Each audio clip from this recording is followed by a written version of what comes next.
You're not broken, you are not incomplete, but if you're hearing these words, there's a fire in your chest that refuses to be ignored. A primal whisper that says, this is not all you're meant to be. That fire has a name, creative discontent. It's the relentless hunger that built skyscrapers from dust, turned ideas into revolutions, and transformed survivors into legends. This is not about fixing yourself. This is about weaponizing your hunger to ascend beyond the ordinary. Let me be clear. Complacency is the silent killer of genius. The moment you make peace with good enough, you sign a contract with mediocrity. But creative discontent, that's the scalpel that cuts through the fat of compromise. It's the voice that says, I refuse to rot in comfort when the world offers you a padded cage. I've seen it turn $100 into fortunes, fear into fuel, and grief into unshakable purpose. This isn't philosophy, it's physics. Energy cannot be created or destroyed, but your energy can be channeled into atomic reactions that reshape reality. Your greatest asset isn't your talent, your IQ, or your resources. It's your threshold dissatisfaction.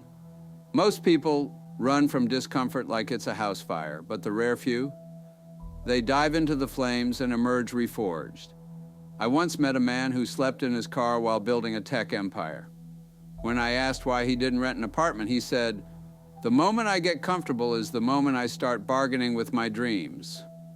He understood what the ancients knew, that hunger sharpens focus like nothing else. The innovators who changed history, they all shared one trait, strategic suffering. Here's how to calibrate your hunger, the 24-hour rule. When you achieve a goal, allow exactly 1 day to celebrate. Then set a new target that terrifies you. The empty chair technique, keep a seat at your table for the person you'll become. Let their silence judge your daily choices. Pain audits. Every Sunday, ask, what did I tolerate this week that a better version of me would have destroyed? This isn't about self-punishment, it's about preventing success from becoming a sedative. Creative discontent isn't a feeling, it's a practice.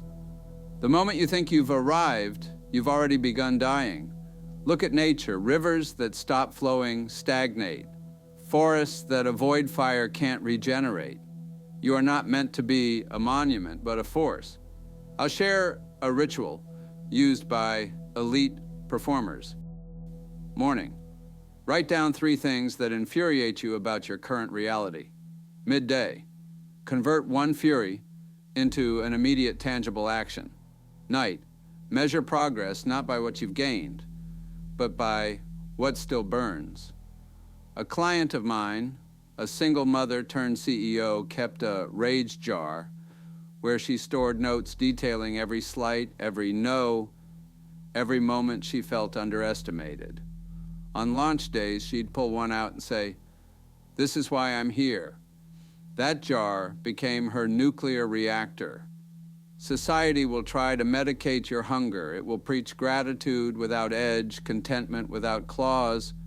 But true gratitude isn't passive. It's a rage and thankfulness that demands more to give. When I built my first company, I donated 10% of every check before paying myself, not from charity, but from the understanding that generosity is hunger's shadow. The more you give, the more you need to create. The wealthy don't hoard. They circulate. Money, ideas, influence. Why? Because stagnation is death. Your hunger must flow outward or it will poison you. Here's the formula. Identify your currency. Time, skills, capital. Invest 1% daily into someone who can't repay you. Watch how the universe compounds your hunger. You'll know your hunger is alive when praise feels like a warning. When awards collect dust while unfinished work electrifies your veins. Michelangelo famously said, ancora imparo, I am still learning, at 87. Not from humility, but from the violent joy of not knowing. Build your mastery loop. For every skill mastered, add 2 to your to-learn list. For every milestone reached, publicly commit to one that's 10 times harder. For every compliment received, ask, how can I make this obsolete? Let's abandon the fairy tale of the grind. Endurance isn't about stamina, it's about falling in love with the burn. The marathoner doesn't win by ignoring pain, but by rewriting its meaning. Every blister becomes a badge, every gasp a prayer. So I ask you, when did you last feel that raw, reckless aliveness? Not the pale satisfaction of checked boxes, but the electric ache of becoming. That's your signal, that's your fuel. The world doesn't need more polished, passionless professionals. It needs hungry souls, the kind who turn ordinary days into front lines of evolution. Your hunger is not a flaw to fix. It's a divine arsonist. Let it light what needs lighting. And when they ask why you can't just be satisfied, answer, because I'm too busy becoming.